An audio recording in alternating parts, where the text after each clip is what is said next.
Welcome to बिटेनिंग। साथ में मिलकर शुरू करते हैं जिंदगी की दूसरी इनिंग। आई एम श्योर कि आपको ये अपडेट्स पसंद आ रहे हैं ना। सो बेसिकली अपडेट्स का पर्पस ये है कि डेली बेसिस पे जो सबसे इम्पोर्टेंट न्यूज़ है, क्योंकि बहुत सारे आर्टिकल्स होते हैं तो वो तो आपके लिए पढ़ना जरूरी भी नहीं होते, क्योंकि उसमें से कुछ ऐसे इंपॉर्टेंट न्यूज़ है जो आपके लिए पूरे दिन में वो सबसे इम्पोर्टेंट है। उन न्यूज़ की एनालिसिस करके मैं बताता हूँ, तो इसीलिए डेली बेसिस पे करता हूँ, क्योंकि आपके बहुत सारे लोगों की डिमांड आ रही थी कि सर पूरे दिन में जो सबसे इम्पोर्टेंट न्यूज़ है ना, उसके बारे में हमें पता होना चाहिए, ताकि हम अपने डिसीजन मेकिंग को अच्छे से कर सके। और अगर आपको ज़्यादा नॉलेज होगी, ज़्यादा चीज़ों के बारे में पता होगा, इम्पोर्टेंट चीज़ों के बारे में पता होगा, तो आप बेहतर डिसीजन ले पाएंगे। आज का जो टॉपिक है वो बहुत ही रेलेवेंट और इम्पोर्टेंट है।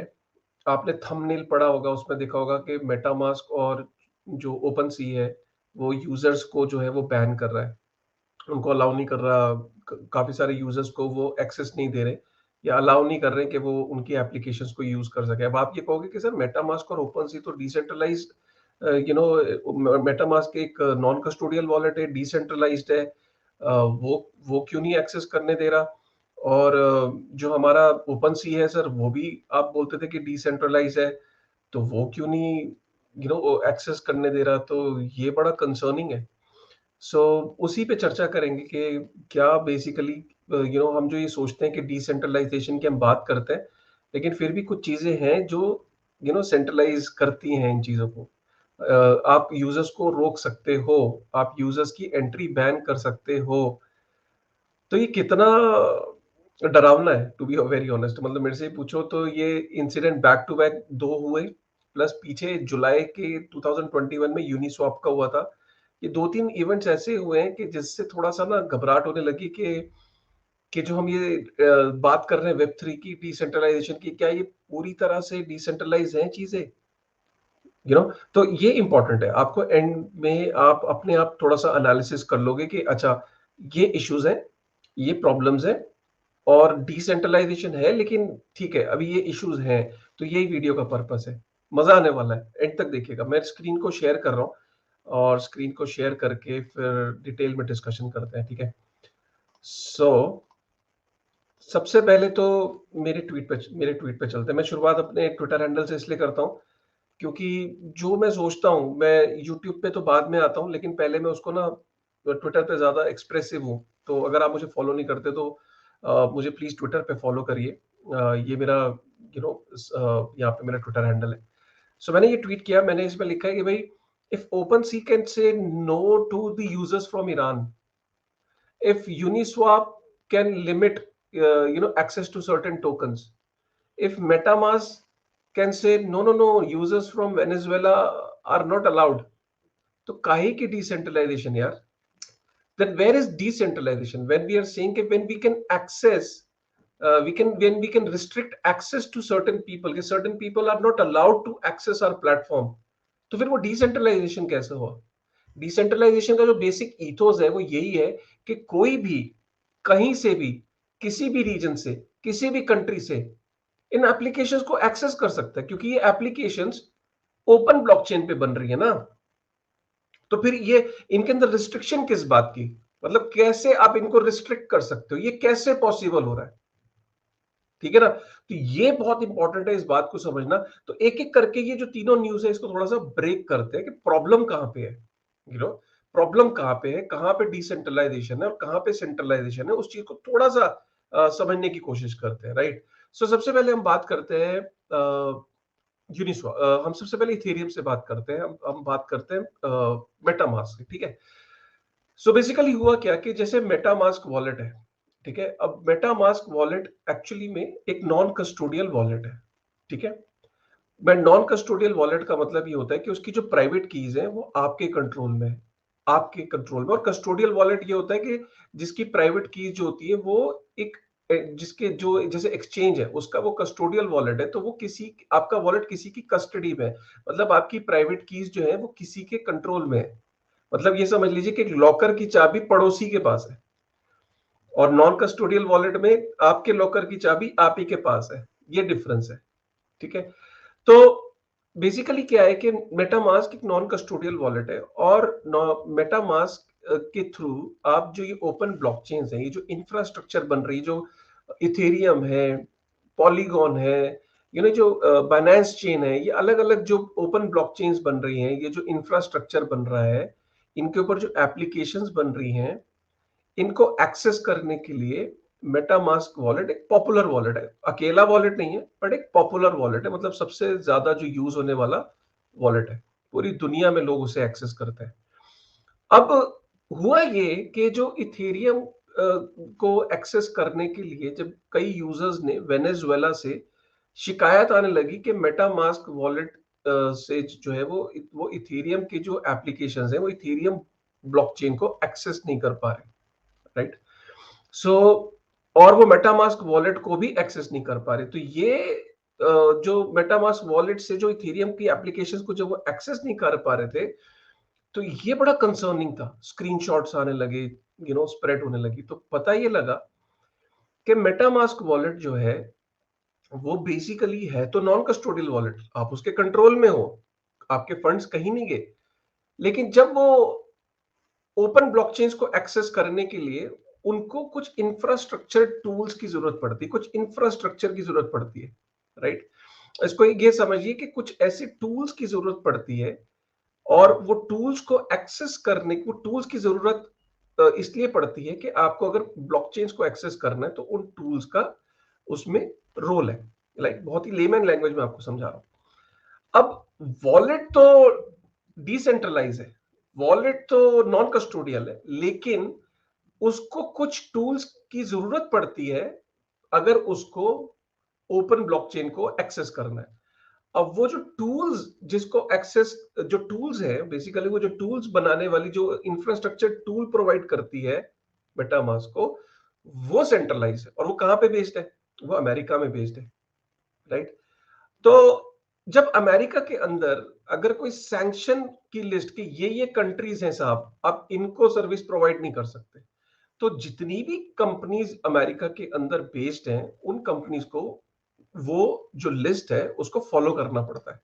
कि अगर अमेरिका ने बोल दिया कि आप इन इन कंट्रीज के यूजर्स को सर्विस नहीं देंगे, और अगर उसने ये लिस्ट बना के दे दी कि इन इन कंट्रीज पे सैंक्शन है, तो मजाल है कि जी वहां पे कंपनीज उन कंट्रीज को सर्विस दे दें या उनके यूजर्स को सर्विस दे दें। Are you getting me? So जो इन्फ्यूरा थी, उसको जब वो जो सैंक्शन लिस्ट थी जो यूएस ने प्रोवाइड कराई, कि इन्फ्यूरा इन्फ्यूरा को भी उस लिस्ट को मानना पड़ा, तो इन्फ्यूरा के पास वो जो लिस्ट है, वो जो सैंक्शन लिस्ट है, उन सारी कंट्रीज को में जो यूजर्स हैं उनको एक्सेस नहीं मिल सकता। इन्फ्यूरा को वो अबाइड करना था। तो बेसिकली इन्फ्यूरा क्या करता है कि वो जो मेटामास्क वॉलेट को जो एक्सेस आप कैसे करते हैं, आईपी एड्रेसेस जितने भी हैं जो उन कंट्रीज से आईपी एड्रेसेस हैं, राइट, तो उनको वो ब्लॉक कर रहा है, राइट? सो अगर आप इस आर्टिकल को अगर पढ़े, तो इस आर्टिकल में ये लिखा है कि Infura has blocked access to certain jurisdiction, मतलब वो जुरिस्डिक्शंस जो यूएस गवर्नमेंट ने लिस्ट दी है कि इन इन कंट्रीज में आप अपनी सर्विस नहीं देंगे।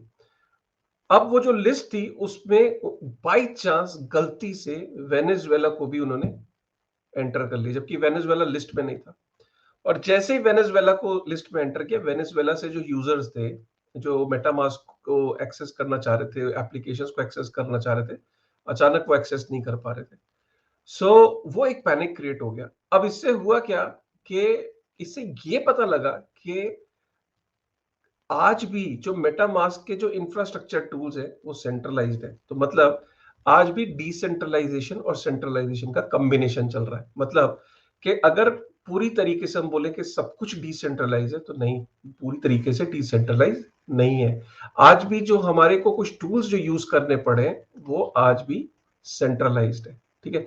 अगर आप देखो तो ये जो सैंक्शंस वाली जो लिस्ट है जो अमेरिका ने जो प्रोवाइड करी है, उसमें ईरान है, नॉर्थ कोरिया है, क्यूबा है, सीरिया है, क्रीमिया है, ये जो यूक्रेन के कुछ शहर है, वो जो रीजन्स है वो भी इसके पार्ट है, राइट? तो इससे ही पता लगता है कि जो जो डिसेंट्रलाइजेशन है और सेंट्रलाइजेशन का कॉम्बिनेशन चल रहा है। वो बात अलग है कि एकदम मेटामास्क ने फिर हरकत में आया, मेटामास्क ने ट्वीट्स किए और मेटामास्क ने ये बोला कि MetaMask is a client-side wallet that strives to make the blockchain maximally accessible to everyone. Infura had a misconfiguration this morning, but it has been corrected now. ठीक है.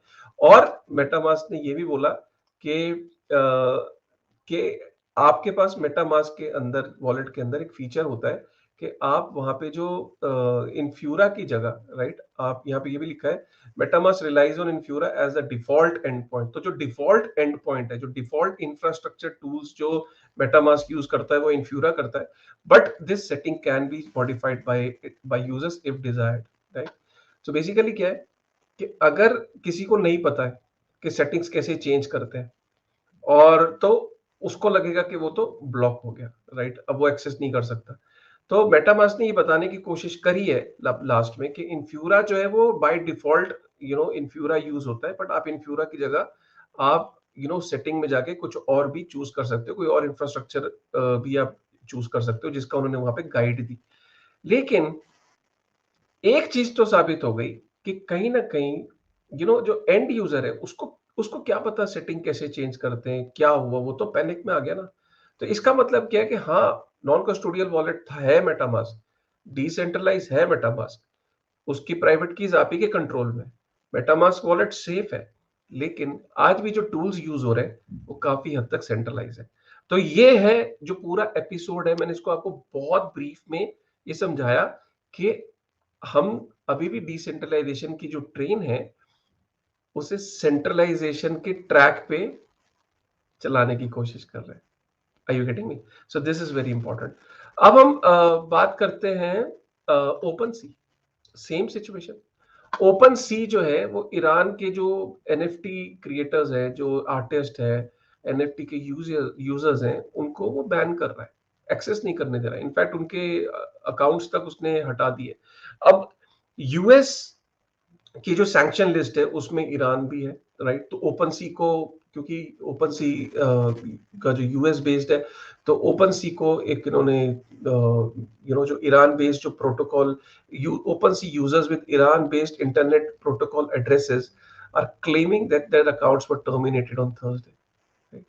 सो बेसिकली क्या है कि आप ये देखो कि ओपन सी जबकि एक डिसेंट्रलाइज एनएफटी प्लेटफॉर्म है जो कि इथेरियम ब्लॉकचेन पे बना है, लेकिन ओपन सी भी कुछ ऐसे टूल्स का यूज करता है जिससे वो आईपी एड्रेसेस का डेटाबेस एक मेंटेन करता है, और उस आईपी एड्रेसेस के बेसिस पे अगर वो आईपी एड्रेस उस कंट्री से वो आ रहे हैं, राइट, जिन कंट्रीज से उस ओपन सी को एक्सेस किया जा रहा है, तो उन कंट्रीज को वो बैन कर रहा है.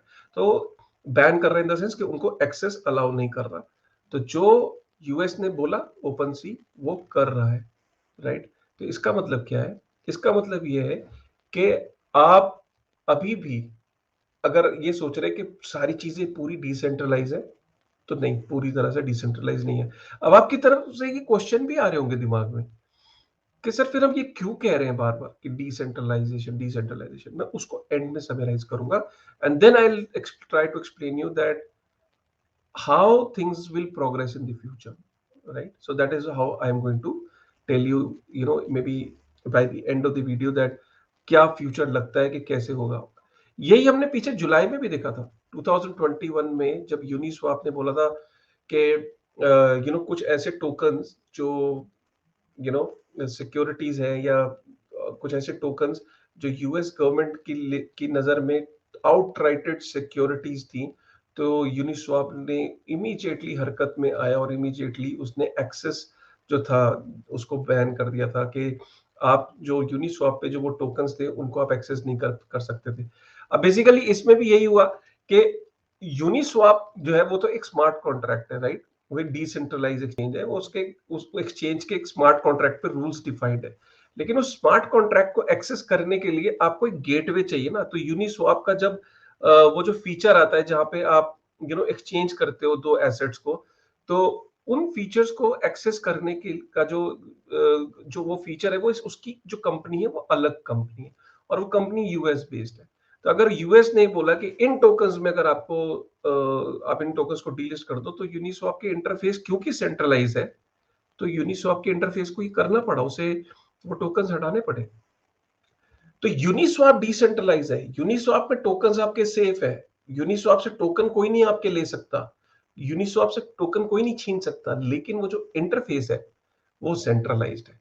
तो इसका मतलब क्या है, यूनिस्वैप का इंटरफेस सेंट्रलाइज्ड है, ओपन सी सेंट्रलाइज इंफ्रास्ट्रक्चर को यूज कर रहा है, मेटामास्क सेंट्रलाइज इंफ्रास्ट्रक्चर पे को डिफॉल्ट बना रखा है, उसने डिफॉल्ट एंड पॉइंट बना रखा है, डिफॉल्ट इंफ्रास्ट्रक्चर टूल को यूज कर रहा है जो कि सेंट्रलाइज है। तो इससे ये पता लगता है कि इस वक्त जो कॉम्बिनेशन है वो सेंट्रलाइजेशन और डिसेंट्रलाइजेशन का कॉम्बिनेशन है। इनफैक्ट जब आप, सिंपल सी बात है यार, आप जब इसको, जब वेबसाइट टाइप करते हो जैसे यूनिस्वैप, यूनिस्वैप .org, ठीक है, आपने ये टाइप किया, ठीक है, तो आप ये टाइप कहां पे कर रहे हो, आपने कभी सोचा है? ये भी तो आप एक, जो जहां टाइप कर रहे हो, तो ये भी तो एक सेंट्रलाइज एड्रेस बार है। आप एक इंटरनेट के ऊपर आप जब ये uniswap.org को आप टाइप कर रहे हो, राइट, तो ये जो डेटा फेच होके आ रहा है ये भी तो एक सेंट्रलाइज सर्वर से ही आ रहा है ना अभी, राइट।